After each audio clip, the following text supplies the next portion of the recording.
तेनी ध्यानी प्रगति प्रणवोच्चारे स्पष्टि लागती मगवाते क्रिया छे। भगवान सिद्धेश्वराची असीम कृपेनं श्री रुक्मिणी पांडुरंगाच्या चरणाजवळ बसून श्री सद्गुरु ज्ञानेश्वर महाराज, श्री जगद्गुरु तुकाराम महाराज, श्री संत एकनाथ महाराज यांच्या चरण सानिध्यामध्ये आपण सर्वजण मिळून महान ग्रंथराज ज्ञानेश्वरीच्या 17व्या अध्यायाच्या 358 ओवीचा आपण विचार करतो आहोत। विषय आहे प्रणव। तेने ध्याने प्रगटे प्रणव उच्चारे स्पष्टे लागती मगवाते क्रियांची। तो प्रणव जो आहे, तो ओंकार जो आहे, तो प्रगट आणि उच्चाराने स्पष्ट झाला पाहिजे। एकतर प्रगट पाहिजे ध्यानाने आणि उच्चाराने स्पष्ट पाहिजे। मग यज्ञादी क्रियेच्या वाटेला ते लागतात। यज्ञादी क्रियाला आरंभ करतात तो ओंकारापासून। ओंकार हा सर्वांमध्ये आरंभी आहे। कुठल्याही मंत्राला ओमचा उच्चार केल्याशिवाय तो मंत्र सिद्ध होत नाही। अंधारी अभंग दिवा आडवी समर्थ गोळा तैसा प्रणव जाणावा कर्मारंभी।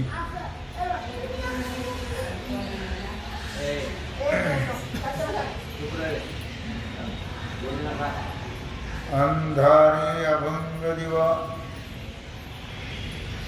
अंधारामध्ये न विझणारा दिवा आडवी समर्थ बोळावा। अरण्यामध्ये तो मोठा बलवान असा सोबती होता। त्याप्रमाणे कर्माच्या आरंभी कर्माला साद्गुण्य प्राप्त होण्याकरता प्रणव जो आहे तो प्रणव निर्माण करावा। प्रणवानेच सर्व कर्माला आरंभ करावा, म्हणजे कर्म वायाला जात नाही, त्याला महत्व प्राप्त हो, सामर्थ्य प्राप्त हो।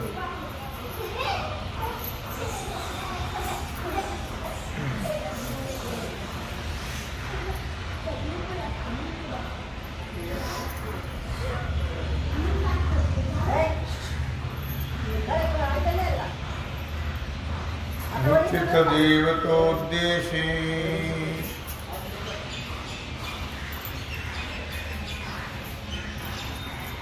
द्रव्ये धर्मे आणि बहुवसे द्विजद्वारा हवन होत असे यजिती पैते। उचित देवतोद्देशे, वेद वेत्ते जे आहेत, वेद जाणणारे, हे धर्म बाह्य कर्म करत नाही। धर्म बाह्य कर्म केलं तर ते वेद वेत्ते नाही। आणि म्हणून वेद जाणणारे जे आहेत ते धर्म बाह्य जे नाही आहे, अर्थात स्वधर्माने संपादन केलेलं जे आहे अशा योग्य द्रव्याने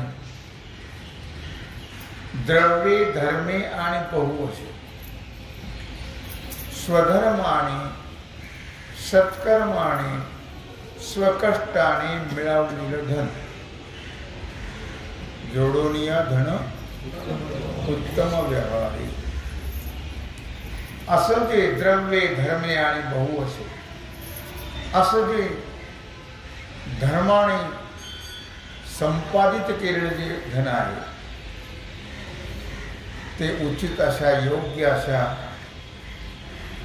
सात्विक इंद्रियादी देवतांच्या उद्देशाने ऋत्विज द्वारा श्रौत अग्नीने यजन केलं जातं आणि मग त्या द्रव्याला एक फलप्राप्ती होते. स्वधर्माने कमवलेलं धन ते मनुष्याला अधोगतीला नेत नाही. अधर्माने कमवलेलं 2 दिवस मजा करेल पण शेवट त्याचा भर होईल. त्यामुळे अधोगती प्राप्त आहवनीयादिवन्नी निक्षेपरूपी हवनी यजिति पै विधानी पुढे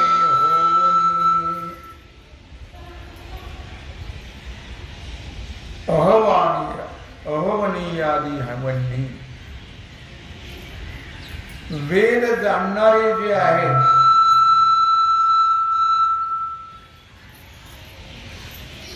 ते वेदवेत्ते वेदोक्त जे विधान वेदामध्ये शास्त्रामध्ये 2 प्रकार सांगितलेले आहेत विहित आणि निषिद्ध. वेदोक्त विधान जे आहे विहित कर्म त्या विधानामध्ये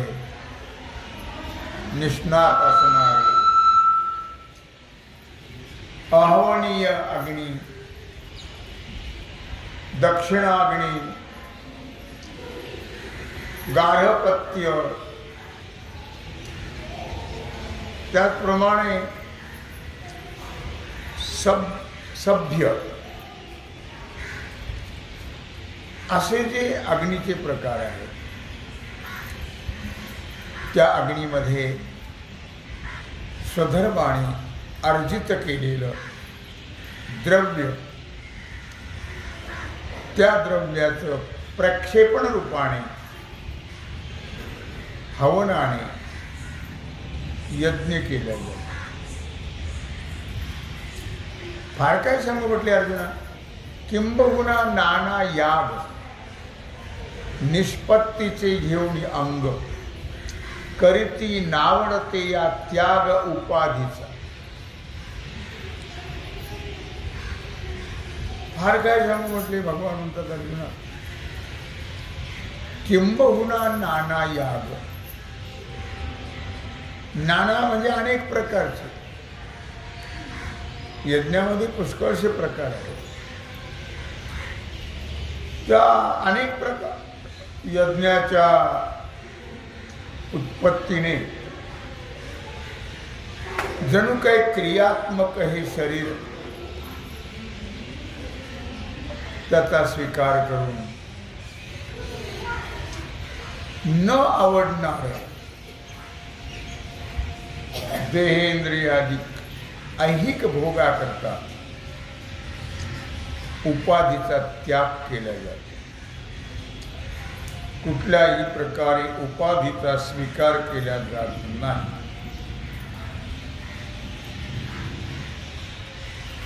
निरुपाधिक होऊनच कोणतीही साधना उपाधीने सक्सेस होत नाही. उपाधीचा त्याग केल्यानंतरच त्या साधनेला फल प्राप्त होतो. नाहीतर केलेले कष्ट व्यर्थ जातात. का न्याये जोडलास पवित्री, भूम्यादिके स्वतंत्री, देश काल शुद्ध पात्री देती दाने, न्यायार्जित, न्यायाने कमवलेलं, धर्मनीतीने मिळवलेलं असं जे पवित्र द्रव्य आहे, न्यायाने धर्मनीतीने मिळवलेलं द्रव्य हे पवित्र असतं. आणि ते पवित्र द्रव्य स्वतःचं स्वामित्व असलेले जे काही जमीन असेल, घर असेल, धन असेल, त्याचं योग्य ठिकाणी शुद्ध पात्रामध्ये त्याचं दान केलं जातं, तरच त्याची फलप्राप्ती योग्य रीतीनं होते. अथवा एकांतरा कीर्ती चांद्रायणी मासोपवासी, शोषोनिगा धातुराशी करती तपे. अथवा एकांतरा पृथ्वी, एकांतर म्हणजे दिवसा आड जेवण करणे. जैन समाजामध्ये दिवसा आड जेवण केलं जातं. आज उपवास, उद्या जेवायचं, पुन्हा परवा उपवास, तेरवा जेवायचं. त्याला एकांतर म्हणतात. एकांतर उपवास. पुन्हा कर्श्रु चांद्रायण, पौर्णिमेपासून एक एक घास वाढवायचा अमावस्येपर्यंत, आणि कमी करायचा एक एक घास, आणि अमावस्येपासून पौर्णिमेपर्यंत एक एक वाढवायचा, 15 घास घ्यायचे. नंतर पुन्हा एक एक कमी करत घ्यायचं आणि एकच घ्यायचं. त्याला कर्श्रु चांद्रायण व्रत म्हणतात. अशा प्रकारे एकतर दिवसाआड उपवास किंवा कर्श्रु चांद्रायण व्रत, अर्थात कर्श्रु ही वेगळी पद्धत सांगितली थोडी त्यांनी. 3 दिवस नक्त करायचं, 3 दिवस उपवास, 3 दिवस एकदाच जेवायचं आणि 3 दिवस काही जेवायचंच नाही, आणि 3 दिवस अयाचित. कोणी दिलं तर घ्यायचं, नाही तर खायचंच नाही. असं 9 दिवसाचं व्रत आहे. 3 दिवस नक्त, 3 दिवस उपवास आणि 3 दिवस अयाचित. चांद्रायण म्हणजे 1 महिन्याचं व्रत आहे. ते 2 प्रकारचं आहे. एक यवमध्य आणि दुसरं पिप्पिलिका मध्य, हे 2 प्रकारचं आहे. यापैकी यवमध्य जी चांद्रायण आहे ते मी त्या सांगितल्याप्रमाणे शुद्ध प्रतिपदेपासून एक एक घास वाढवत जायचं पौर्णिमेपर्यंत, आणि पौर्णिमेपासून एक एक घास कमी करत यायचं अमावस्येपर्यंत 1 घास अमावस्या. असे हे 2 प्रकार, मगाचे 3 प्रकार सांगितले. 3 दिवस एक टाइम, 3 दिवस उपवास, 3 दिवस अयाची, असं महिनाभर. आणि हे सुद्धा महिनाभर सांगितले. यापैकी यमन चांद्रायण ते शुद्ध प्रतिपदेपासून तो पौर्णिमेपासून अमावस्येपर्यंत, त्याला यमन चांद्रायण असं म्हटलेलं आहे. याप्रमाणे मोराच्या अंगावरती एक घास खाणं, एक मोराच्या अंडे एवढा, मोराच्या अंडे एवढा घास खाणं, अगं एवढा नाही घे, एकच घास घ्यायचं म्हणजे एवढा खाल्ला तर नाही, छोटासा. द्वितीयेला 2, तृतीयेला 3, चतुर्थीला 4, पौर्णिमेला 15, पुन्हा एक कमी करत यायचं. आणि अमावस्येला एकच. अशा प्रकारे याला म्हणतात पिप्पिलिका चांद्रायण. हे पिप्पिलिका यावन चांद्रायण ते मग सांगितलं. आता हे पिप्पिलिका चांद्रायण. अर्थातच या व्रताला पूर्व काळामध्ये फार महत्त्व होतं आणि लोक मोठ्या श्रद्धेनं हे चांद्रायण व्रत करत असत. त्यामुळे काय होतं, रक्त मांसाचे जे धातू आहेत ते धातू पवित्र बनल्या जातात, शुद्ध बनल्या जातात आणि त्यांची वृद्धी होते.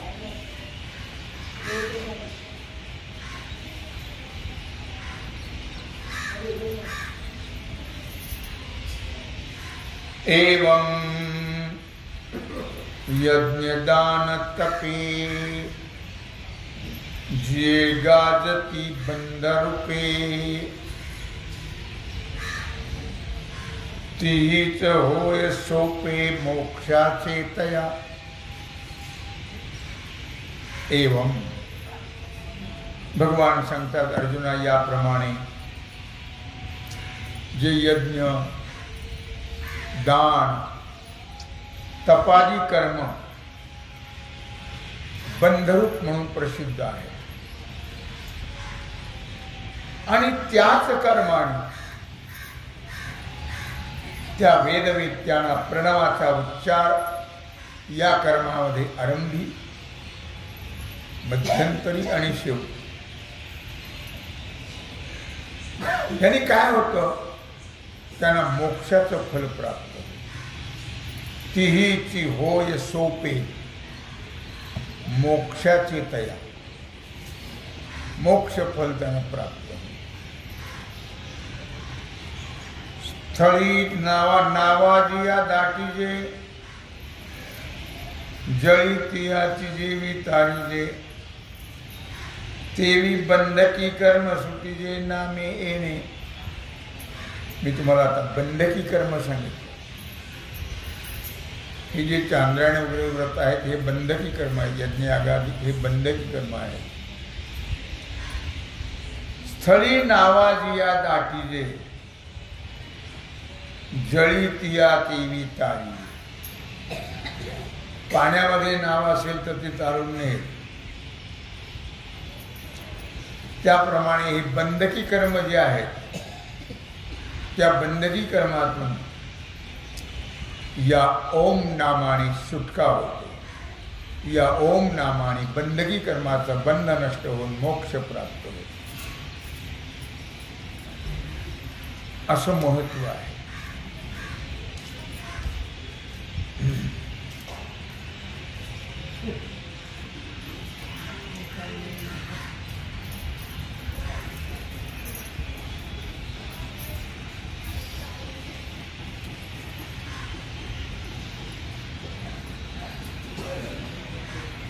परिहेयासो ऐसिया या यज्ञदानादि क्रिया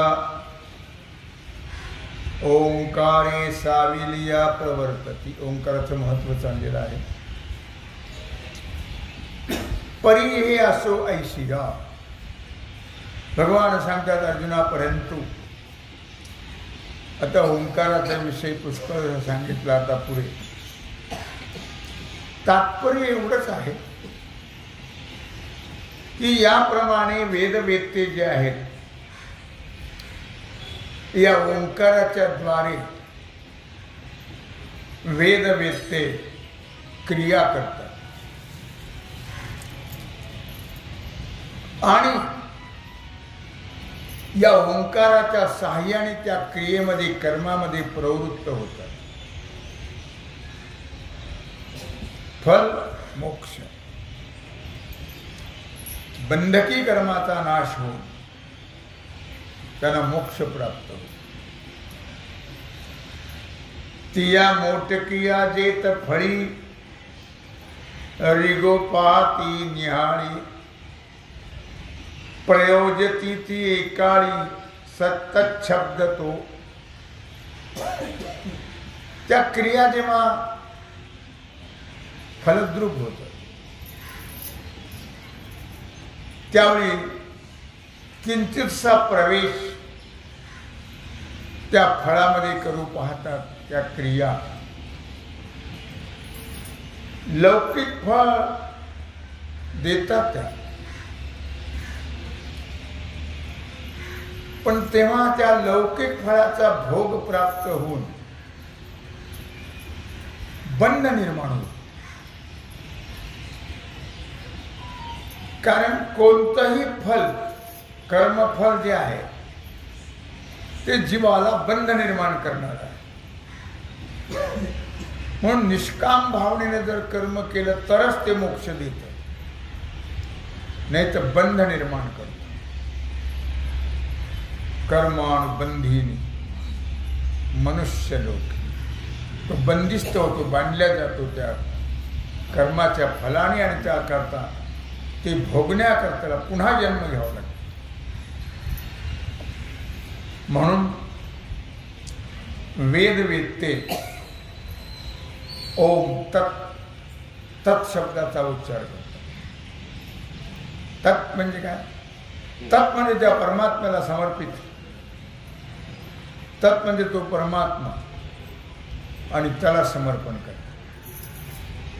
त्या परमात्म्याला समर्पण करून कोणतंही कर्म केलं तर ते बंदिस्त होत नाही, ते बंधाला कारणीभूत होत नाही, ते मोक्षाला कारणीभूत. तदित्यनभिसंधाय फलं यज्ञ तपः क्रियाः दान क्रियाश्च विविधा क्रियन्ते मोक्षकांक्षिभिः. तदित्यनभिसंधाय फलं यज्ञ तपः क्रियाः. मोक्षाची इच्छा करणारी जी आहेत ते तत् या नामाचा उच्चार करतात. फळाची इच्छा करत नाही. तत् या नावाने तो परमात्मा त्याला ते समर्पित होते. आणि ज्यांना मोक्षाची इच्छा नाही ते तत् या नामाचा विचार न करता अनेक प्रकारचे यज्ञ, अनेक प्रकारचे तप, क्रिया, दान हे तत्शब्दाचा विनियोग न करता केल्या जातं. त्यामुळे त्याला बंध प्राप्त होतो. जे तत्शब्दाचा विनियोग न करता केल्या जातं ते बंधाला कारणीभूत. पण त्याला सात्विक कर्मच लागतं. लक्षात उगीच चोर आणि कृष्णार्पण म्हणून खिसा कापला तर तामसी कर्म आहे, त्याचा उपयोग होणार नाही. कृष्णार्पण नाही जमणार. तिथं देवाला अर्पण. पूर्वी असं चुलीवर दूध तापायला ठेवायचे की नाही, आताही गॅसवर ठेवतात. आणि उतू गेले की कृष्ण अर्पण. वारे वा, फार शहाणपण आहे. मुद्दाम तुम्ही हवन करा ना तर गौरी पेटवून उतू गेले म्हणजे कृष्ण अर्पण. पैसे हरवले म्हणजे कृष्ण अर्पण.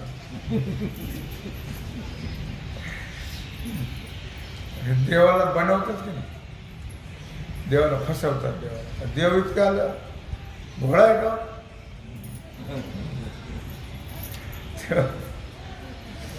म्हणून म्हटलं या ठिकाणी पै सर्वाही जगा परवते, जे एक सर्वही देखते, ते तच्छब्दे बोली जेते पहिलं वस्तू. म्हणून जी वस्तू सर्व जगाच्या पलीकडे आहे,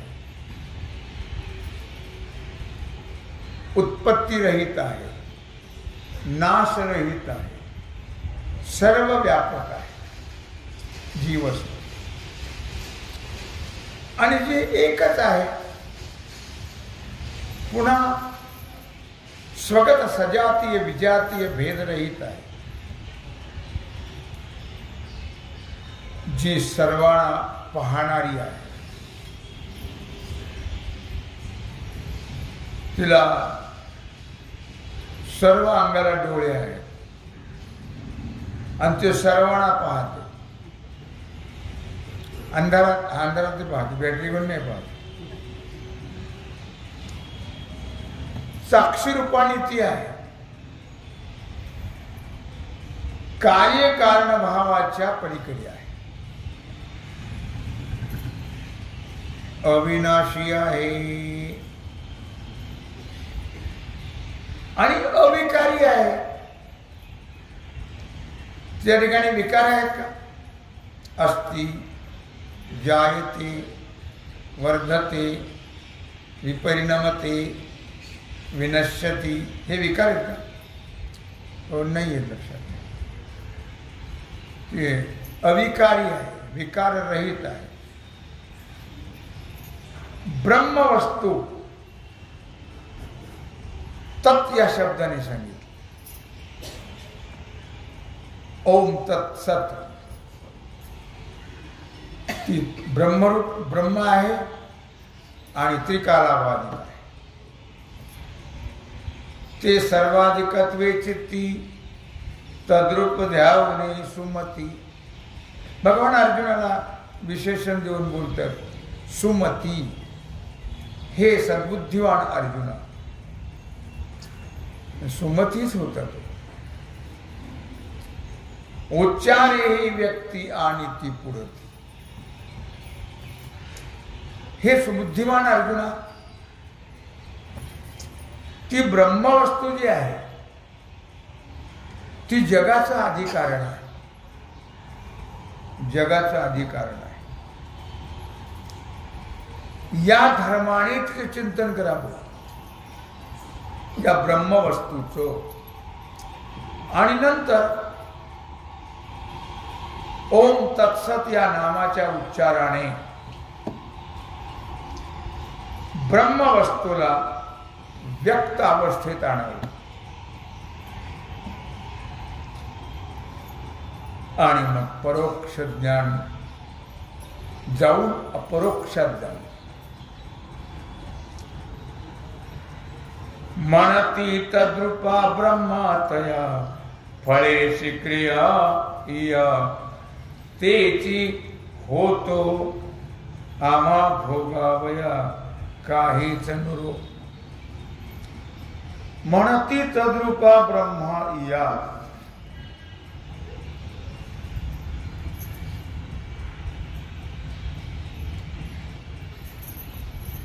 आणि मग अशा प्रकारे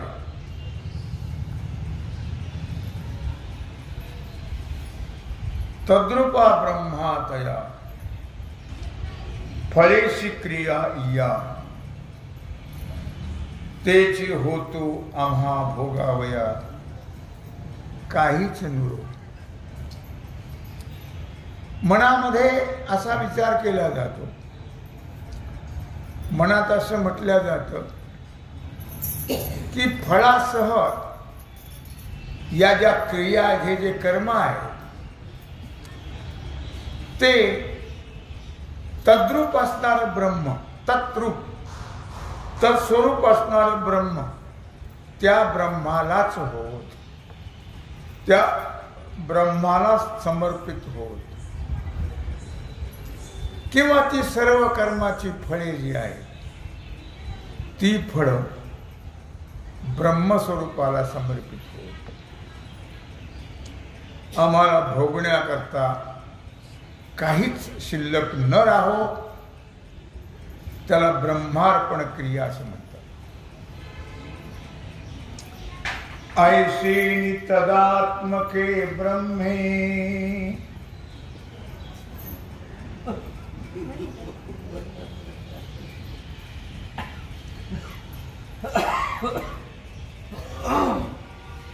तेथ उगाणुनी कर्मे